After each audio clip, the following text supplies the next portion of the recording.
Hello, everyone. Welcome to the Summit Sessions podcast, where we climb to new heights with the world's boldest thinkers, passionate leaders, and everyday visionaries, turning challenges into breakthroughs. And today with me, I have Mr. Scott Zimmerman, who is a life insurance specialist for CorpStrat. Mr. Scott, how are you today? Thank you for having me. I'm great. How you doing? I am wonderful. I cannot complain. It's been a very beautiful day here so far. Um, So let's get into the questions. My first question for you is going to be if you could just give us a brief background on you. It's not really a question. Yeah, sure. Yeah, no. So again, my name's Scott Zimmerman. I'm in Los Angeles, California, suburbs of Los Angeles. I've been here my whole life. A little bit about me, background, father, new grandfather, husband. I've been in the insurance industry. This is my 35th year. Name of our firm is CorpStrat. I'm a partner. I used to be called Corporate Strategies, but I was telling you earlier, we took over the signage on the building, and corporate strategies is not going to fit on the top of the building. So we changed it to CorpStrat. But our firm specializes in employee benefits, health insurance for companies, dental, vision, all forms of employee benefits. But my side that I'm specialized in is life insurance and long-term care insurance and things of that nature. It is wonderful. Now, what sparked your path into entrepreneurship and life insurance? You know, uh, Truth of the matter is, when I was in college and I bought my first policy and my first life insurance policy, my parents, we didn't grow up with a lot of money. We were kind of getting by as a family, but I was working, so I bought my very first car.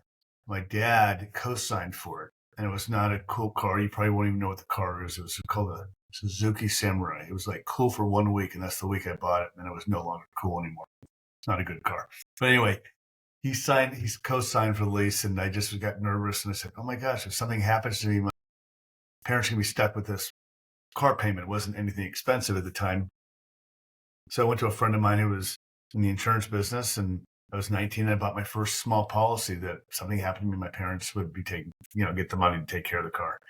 And then the following year, I was in college. I bought an IRA through the same friend of mine because he was in the financial services. It was something small, and he said, "Hey, you're going to be getting out of school. You should check this out." And you obviously believe in the product. So his dad ran the agency, and I get interviewed and I got hired. It was a straight commission. That was a long time ago, and that's how I got into the business. That's wonderful. What inspired the creation of CorpStrat, and how has the mission evolved over time? Yeah, it's a great question. I met my business partner Marty Levy over 30 years ago, and we both had our own individual practices, and we decided to come together. That was his name he already had, and we literally started with both of us, and we each had an assistant, and we wanted to build something bigger than ourselves, and we were young, and so we started building from there, just building our business bigger and bringing in people, and we got up to about 22, 24 people right around there, right before COVID, and then we no longer needed a receptionist, and certain things changed, but so we dropped down a little bit, so that's how we built our firm, just slow and steady. Slow and steady definitely wins the race, as the saying goes. Yeah. Now, you describe yourself as an entrepreneur, husband, father, and friend. How do these roles influence how you lead in business? It's I would say as a friend, I always try and be not perfect at everything, but I always just try to be there for people when it comes to business, friendship, family. Do the right thing always, and I think it kind of goes along together. So as an entrepreneur, I'm also an investor in different businesses and products and things of that nature. So I'm always looking to what can I do to better something or better a company or better whatever I'm working on. Again, far from perfect, but always working to better myself. So I feel those kind of work together. You do the right thing, show up on time, say please and thank you, have respect, integrity, honesty. And I think it works well in business and life, just with your family and friends and business.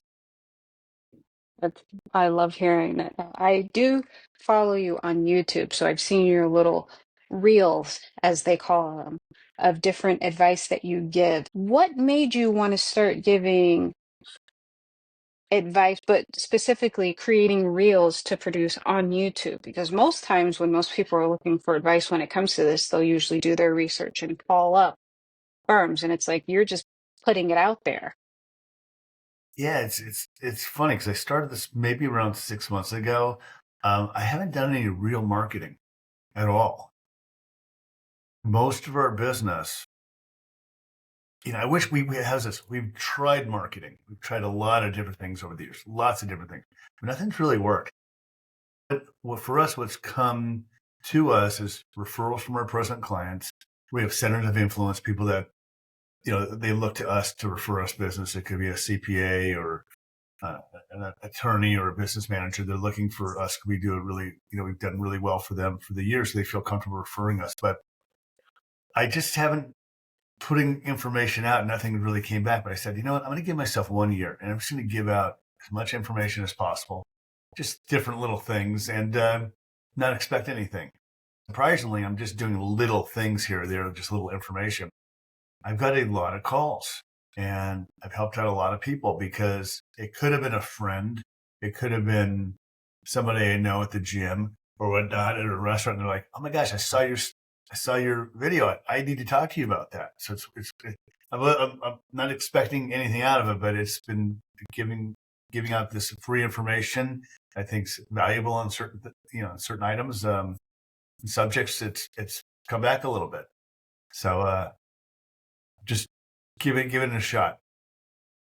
I mean, it works because you're hitting the main questions that most people have. I know most times when they call different insurance agencies and they have questions, it's almost like to them they feel like, okay, they could have just sent them a pamphlet because it's, long and drawn out and they're going over everything rather than answering that one specific question.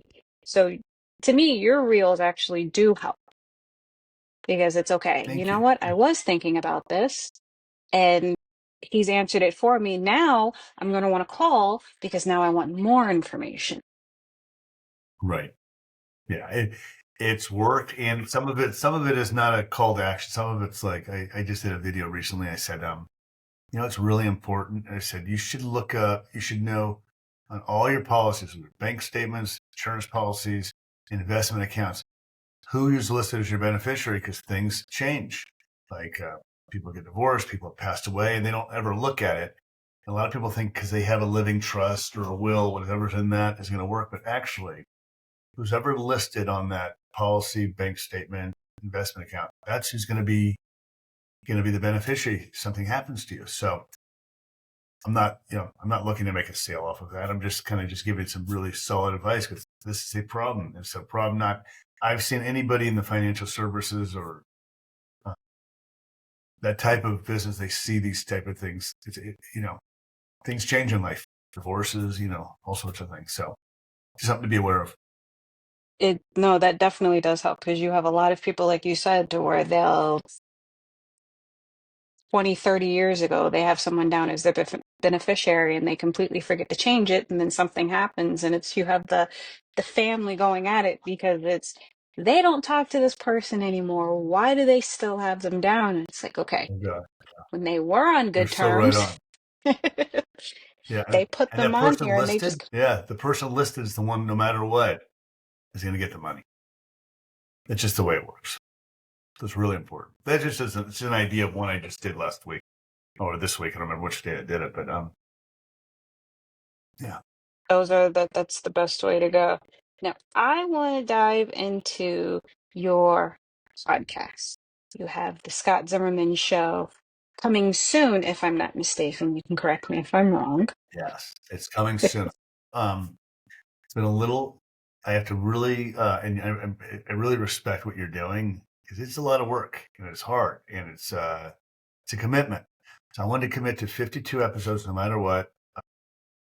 between, let's just say, I think it'll go live May 1st, right around then for the year. Not expect anything, not about insurance. It's not about me. It's called Nobody Told You This. Scott Zimmerman.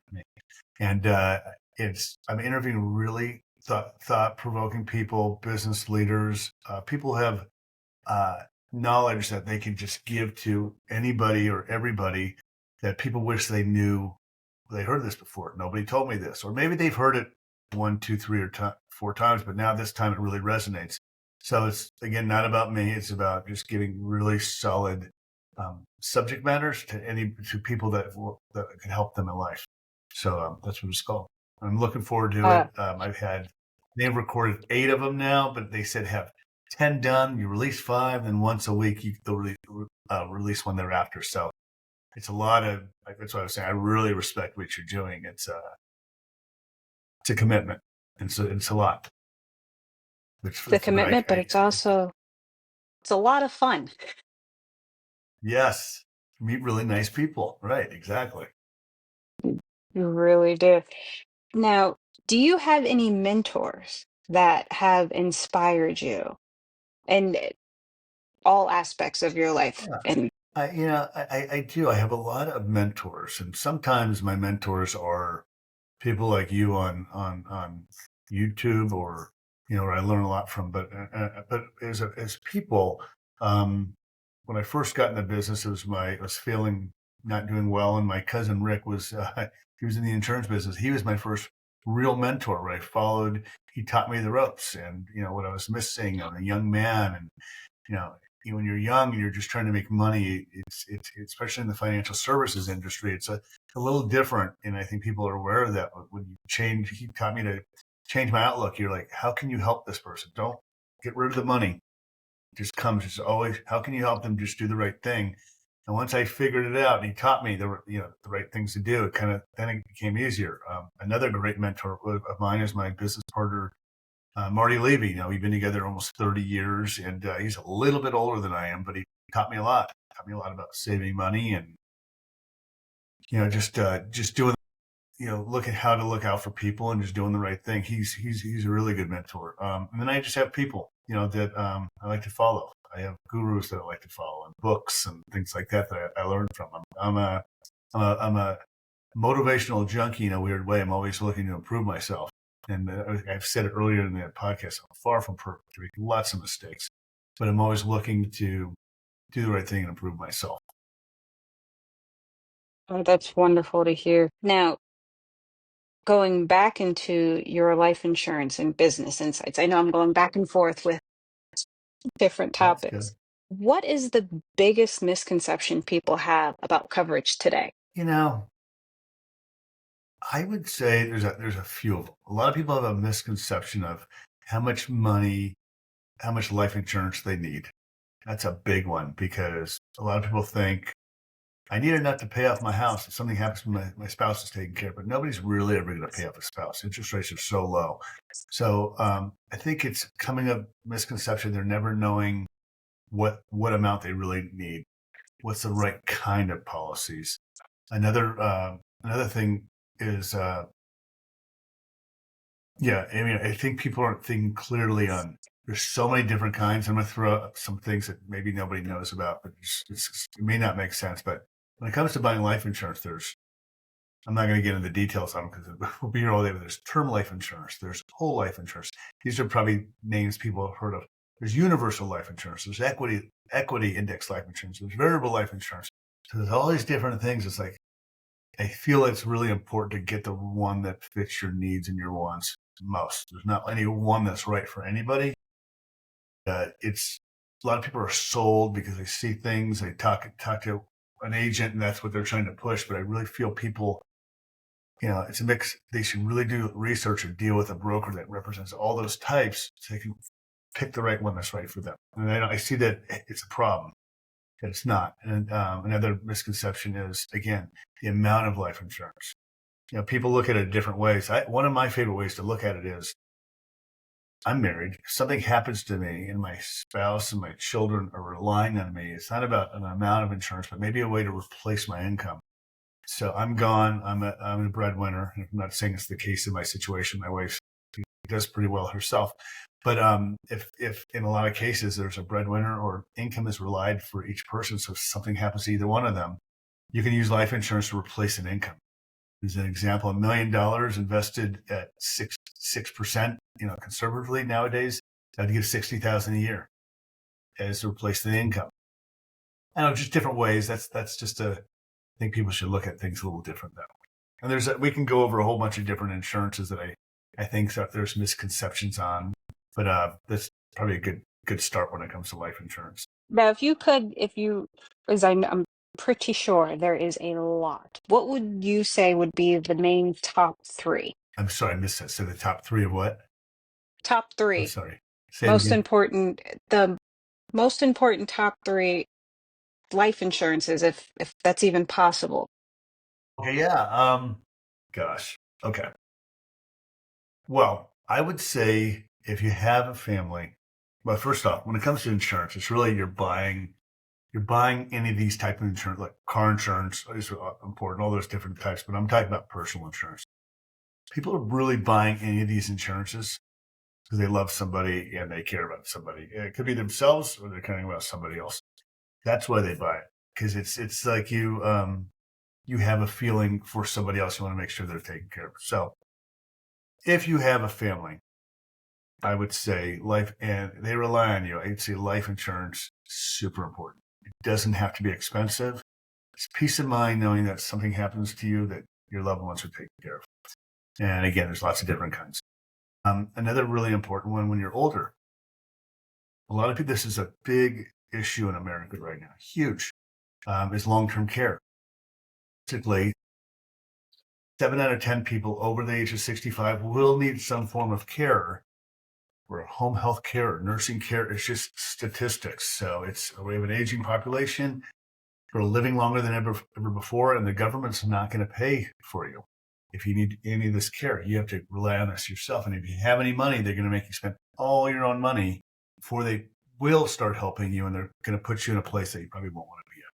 So long-term care insurance is a super important thing that a lot of people are not buying. Everybody's interested in it because they see family members who need care, and they're really aware of it, especially when you get in your 50s and 60s, and they're like, oh my gosh, maybe I should look at this. But that's something people should really look at. There's a whole bunch of new types of plans that work with a lot of people that makes it easier. And the third one that I think is really underbought insurance is disability insurance. And disability insurance is really, if you become sick or hurt and you can't work, and a lot of companies will offer it through the companies. But if they don't, if you're self-employed, if you become sick or hurt and you can't work, a disability insurance policy will replace a lot of your income. And those are, I think, three really, really important types of policies besides, of course, your car insurance, your homeowner's insurance, and those different types of insurances that are just mandatory. That's great. Now, the banner that you have is thinking you are covered is not the same as knowing. What do you exactly mean by that? Okay, it's a whole different subject, but I'll give you a brief description of what we mean by that is if people have bought a policy 5, 10, 15, 20, 30 years ago, so a lot of people are older that have bought policies, and they may have bought it from somebody just like me. They showed them this piece of paper that said, from the insurance company that said, if you put in this much money every year, your policy is going to go to age 100. I'm making up a number. There's an illustration on paper from the insurance company. So people, they buy something because of what's written down. And then they put the policy away. They never, ever look at it again. They just pay their annual premiums or their monthly premiums, but they don't ever look at it. What's been happening in the life insurance industry is a lot of these policies that I showed on this piece of paper, it showed an interest rate that the insurance company was crediting. Now the interest rate that they showed at the time could have been 7%, totally making up numbers, but now they're only paying 4%. And they've raised all the expenses inside the insurance policy without ever letting their clients, the insurance company, their client know that, hey, we lowered interest rates and we raised expenses inside the policy. So these people have been paying for these policies that are falling apart because it's based on projections, and the projections are all changed. And they're not aware of it. What's happening to a lot of people in their 60s, 70s, 80s when they're going to need it most, they're getting closer to when they're going to need it because everybody is going to pass away eventually. The policies are blowing up where the insurance companies will say, hey, you've been paying $1,000 a year, but if you don't put in, I'm making up crazy numbers, $25,000 by next year, we're going to lapse your policy. So there's little ways to fix it. You should really audit your life insurance policy. And an audit is fairly simple. You contact the insurance company. There's a whole thing to it, but you say, can you run an illustration shows how my policy is doing? It'll show based on how much you're putting in. This is how long the policy is going to last. Then you also ask the insurance company, well, what would it take to carry my policy to age 90, 95, 100, whatever you want to see? They'll tell you what premiums you're going to have to change to keep it going that long. That's why that thing is. A lot of people think they know their insurance is going to be there. They really are not aware that it may not be there for them unless they fix it. That's what that's about. Have you ever run across someone that has come to you and has said, I thought I had this, turns out I don't. What do I do? Yes. So I've had that a lot. So, a lot. And I talk about it a lot. So I think that's another reason why these type of things are referred to me. There's different things you can do. Again, you thought your policy was one thing and it's not. So you can fix it. It's probably going to be putting in a lot more money. The third option is a lot of times it's fixable by putting in more money. Well, option one is here's what I have. Option two is put in more money. You could fix it to go to where you want. But option three could be there's a lot of new types of insurance companies and policies out there where you could just fix it and maybe move to the third option. Maybe there's a new policy that's just going to be better, less expensive, safer, get better guarantees, and you can just move it to a new policy. So it is an option when it comes up if you're healthy and you're insurable and you want it. The other, there's a fourth option. I don't want to confuse anybody, but sometimes you could fix your policy by just lowering the death benefit. So you've been paying all these premiums and it says, this policy is going to run out, but if you lower your death benefit, those same premiums could make the policy last a lot longer. It's something you want to look into, and I'm just kind of talking high level, but that is another option.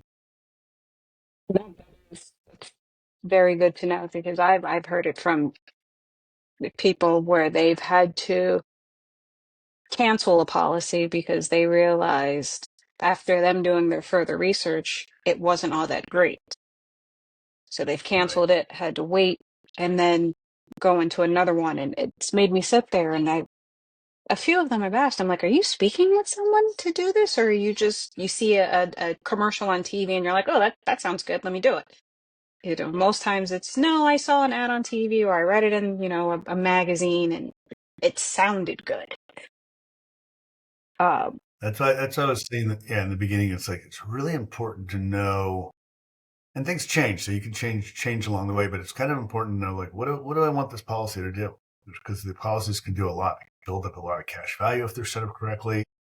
They don't have to. They could be just not build up cash value. You want it to go for a certain amount of time. It's just really important to know, to kind of have an idea of what you think you want that policy to do.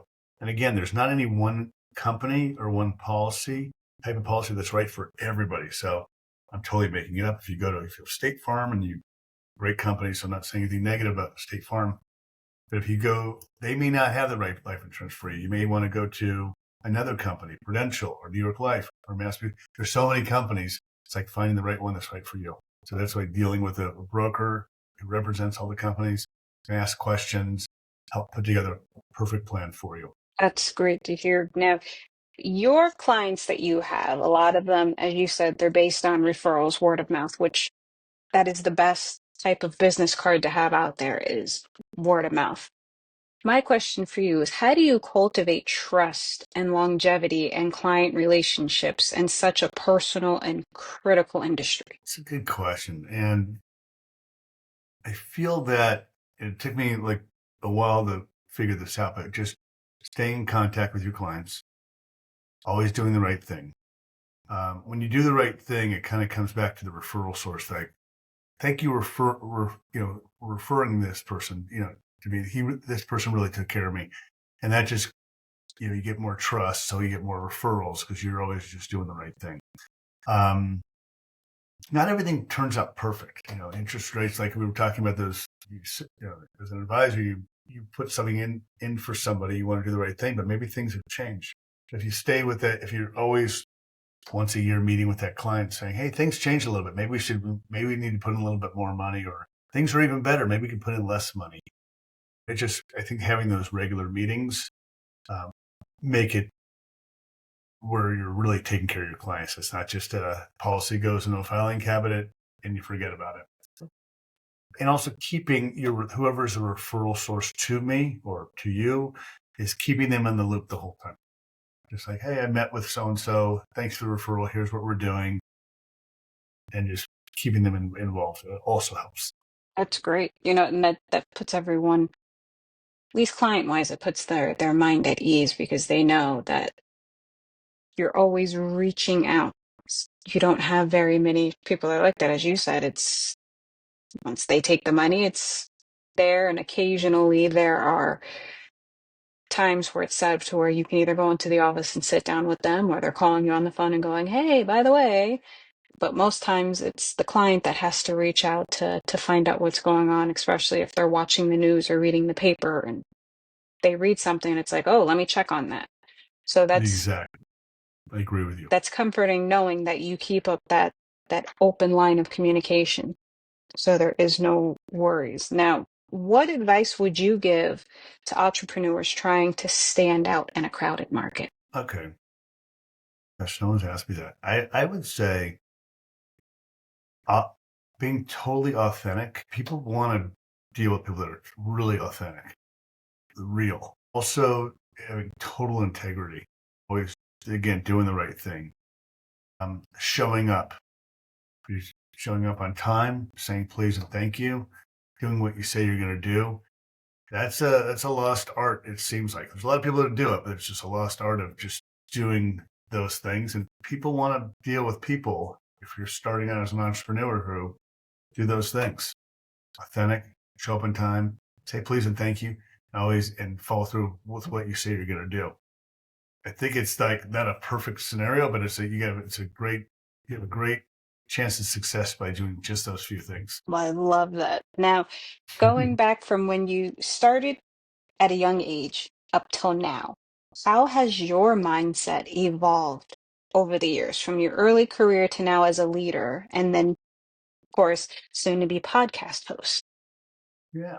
One thing that's kind of changed is just to add on all those things I've talked about changed.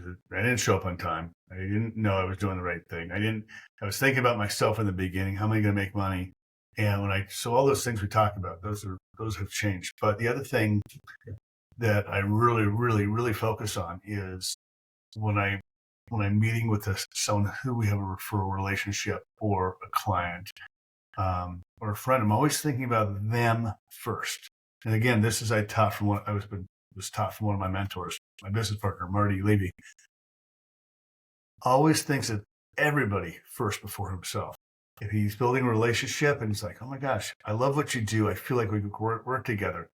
What type of client are you looking for? What's a good fit for you? Not even about me, but always thinking about the other person first. And I've done that for the last 20 something years. And I noticed, and I'm not going to say, that old saying, what you give comes back tenfold. I don't know if that's true. It may be true, but I do know when you give and think about other people, it does come back some sort of fold. I don't know if it's tenfold. It could be higher, but I don't know if it's been tenfold for me, but it's definitely been a fold. So I always think about other people first. And I think that there's actually a book. It's called What's in It for Them by Joe Polish. It's a great book. It's like, what's in it for them, not about you. And it's a great book. So, Yes. Speaking of books, since you've read books, what is one book? Actually, we're not going to do one book. What are the top 3 books you would recommend to every entrepreneur? okay. Oh my gosh. Well, the old school one that everybody talks about, Think and Grow Rich. That's probably one of the first books I read. I think when I read it, I was so young, it didn't even go into my brain the way it probably could have. But I've read it many times thereafter. It's a great book. It's a great book. So Think and Grow Rich.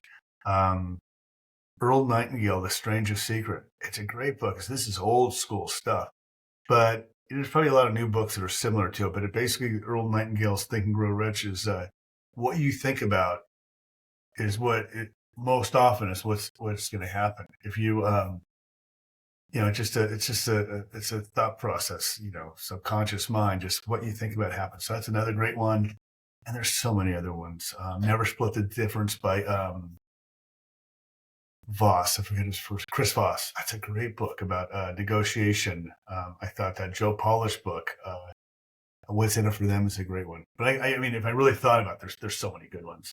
Those are just some really good ones that I'm thinking about now. I like Tony Robbins. I think he's got some great books out there also. Tony So I can Robbins, go on and on about books, but 'cause I read a lot. he's been around for a while. He's done numerous seminars. I've had the pleasure of watching, I believe, two of them where he was just in your face. He If you want is. to be successful, this Yeah, is what you got to do. You got to yeah, stick to this. I agree with you. I think he's a legend. He's one of probably in my opinion, one of the best thought leaders in the world. He's helped out millions. I can't even imagine how many people he's helped. He fills up stadiums because I think he's the real deal. I, some people say he's cultish, but I think he's amazing. I think he gives you information. You do what you want with it. But yeah, he's one of my favorites for sure. I think the reason why people are so like he's weird. He's very in your face though. He's blunt. Very. Doesn't hold back Yeah, anything. I'll give But you a little. I'll tell you. that's what the world needs. Yes. Yeah. Why do fluff and feel good stuff? Why don't you? I think gave out solid information that touches your cores, and I think he's amazing at that. I'll give you a funny story. I mean, it's not funny, but last November, my wife and I went to one of his events in New York. It's called Unleash the Power Within. It's really good. I mean, I've been to it a few times, but my wife raised her hand, and it's 15,000 people there, but she raised her hand. And he called on her, and he literally did an intervention with her on whatever her subject was for an hour and 10 minutes in front of 15,000 people, and there was 5,000 people online. And it's actually just got released about a month ago. It's like, if you typed in Tony Robbins intervention, it's like, my wife's there for 70 minutes. And it was, not only did it help her, when I say thousands, it's not an exaggeration. Thousands of people sought her out saying, thank you for the information you shared. You were so vulnerable, and that really helped me. And I was like, I think he does that a lot in his things, because he's really just there to help. So now my wife's kind of like not really famous, but she's had thousands and thousands of people reach out to her because she was so helpful. But he brought that out of her, so I thought it was really powerful. Sometimes, people and they need that push, if that's the right way to say it. But yeah, they need that push. Now, Yeah, if you were not in the insurance industry, what would you be doing had you had not picked up this as your career? I gotta tell you, I mean, I was raised with a blue collar family. Insurance was not something we talked about. I don't, how how I ended up here was, I told you how I ended up. It's like, who knew? That was just a crazy thing. But I feel like if I was going to do it again, times are so different now. Like nowadays, I'd like, in today's times, what would I do? I'd probably go into AI and helping businesses succeed, something of that nature. I do feel a lot of people reach out to me a lot because my clients' kids, or my clients saying, for their, what do you think my kids could do, or referred, what do you think of the insurance business? I think I would maybe even just stay with what I'm doing. I don't know that I would ever do anything else. It's such a good, feel good business. You're really helping people. I've had, I can't tell you how many claims I've had where people have passed away after 35 years, or long-term care claims been paid or being paid right now. It's a really good business. I think it's never been better than it is now. And I would recommend people to go into this type of business because it's so needed. Now, the people that go into this business, it's so hard to get going, but I think it's easier now than it's ever been before. It's like statistically, something like 6% of the people that actually start in this actually stay in it. If you could figure out how to stay in it, and it's a very rewarding business. You help people, you can make a lot of money or be successful. It's not always about money, but we all work to make money and pay our bills and take care of our families, but might as well do something you enjoy. So anyway, I think I don't know that I would do anything else. That's It's the nice to truth. hear though that you have found something that you thoroughly enjoy. It's And not that's very easy. rare. No, it's not easy. And it's very No. rare because you have a lot of people where they're like, oh, I'm just doing this because it's, pays the bills. It gets me out of the house. It list goes on. Yeah. Um, I was going to say, I think we're only given one life. Um, we should do what's really going to be fulfilling and make us happy. And the last 35 years has not been easy. There's been great times and not so great times, but I mean, we only got whatever time we got here. It's like we should be really happy. And if it's not, if we what I do like about trying things. I have kids and I have stepkids. I say, hey, when you're young, you should try different things. Even if you end up not liking it, go on to something else. You don't have to stick with. When you're so young, there's so many options. You don't have to stick with it. So, I got started when I was 22.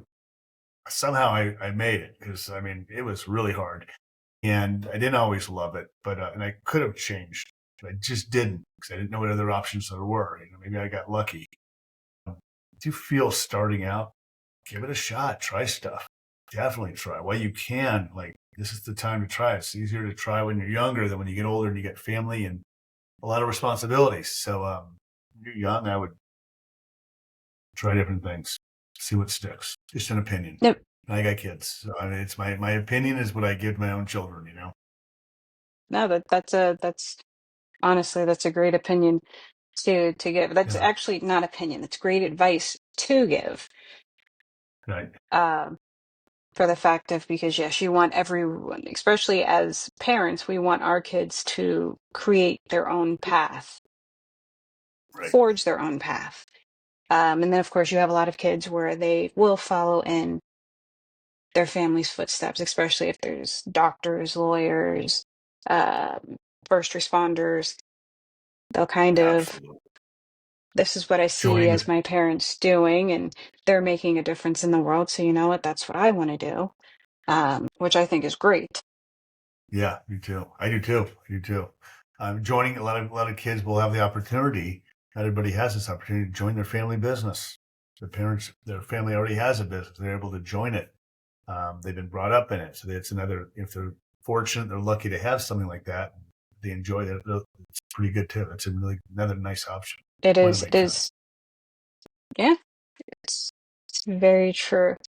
Now, besides YouTube and word of mouth with your advice that you give, how can listeners connect with you and learn more? Yeah, I'm on all the social media channels. But if anybody wants to has any questions, they want to reach out, feel free to reach out to me. My name is Scott Zimmerman. My email is scott@corpstrat.com. Or they can call. My cell phone's 818-481-9342. And I do give out my cell phone because um, I always like to be available. And it's not that I'm the most famous guy in the world. I'm handing out my cell phone. So, but people do call, and I'm open. And if I miss the call, I always call. That's wonderful to hear. Now, you said that your podcast is dropping in May. May. Nobody told you this. It's got Zimmerman. Where can the listeners tune in? It is going to be on all channels. So Apple, any YouTube, all channels. I actually went through a company that helped me set up the podcast. They kind of dialed me in. They helped me set up all the different channels and thumbnails, and they put together the whole thing. The music, they really helped me put it together. So they made it easy on me. So and you'll be able to look up "Nobody Told You This," and you'll be able to find it anywhere. I look forward to tuning into it and seeing Yeah. the all the episodes that you have and hearing all the wonderful advice that you have to give. And I thoroughly love watching your reels on YouTube. Thank you so I've much. learned I a appreciate it. lot, especially of things because I've just known the basics of life insurance. Okay, you pull out a life insurance policy, and upon death, you have your beneficiaries. This is who it's dispersed to, plus also having a policy to pay for funeral costs, which never realized how expensive it is to bury someone, whether you're burying or cremating. Never realized how It is expensive it expensive. is. You are right. So to have that to where Yes, you can set up a fund that pays for those costs, I feel is a huge weight off family members' shoulders when it I comes to agree. that. But that is going to conclude our episode of the Summit Sessions podcast. I'm your host, Caitlin, and I want you all to have a great rest of your day. And thank you again, Mr. Scott Zimmerman, for being on. Thank you for having me.